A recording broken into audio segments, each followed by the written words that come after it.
উঁচু পাহাড়ের চূড়ায় রাজকীয় ভঙ্গিতে বসেছিল এক ঈগল। তার ডানার বিস্তৃতি যেন আকাশকেও ছোট করে দিত।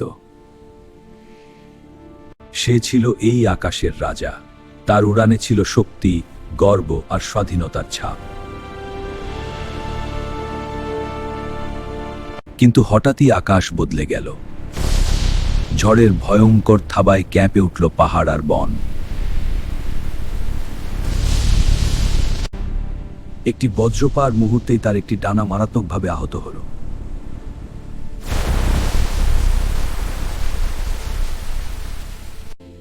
সবাই ভাবল এবার আর সে উঠতে পারবে না।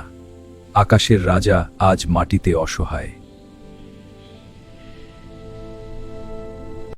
ঠিক তখনই এক ছোট চড়ুই এগিয়ে এলো। সে বলল, হার মানলে চলবে না, তুমি আবার উঠতে পারবে। আমার ডানা তো ভেঙে গেছে। ডানা নয়, সাহসটাই আসল শক্তি।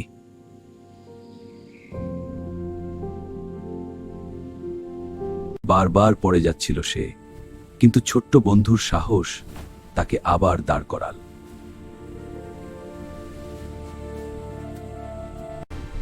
আর এক সময় এইবার তার উড়ানে ছিল কৃতজ্ঞতা আর নতুন শক্তি।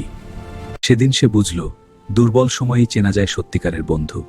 শক্তি নয়, পাশে থাকা মনটাই আসল। আজকের গল্প এখানেই শেষ, কিন্তু আসল ভয় এখন শুরু। অ্যানিমাল লাইফ স্টোরিজ সাবস্ক্রাইব করুন।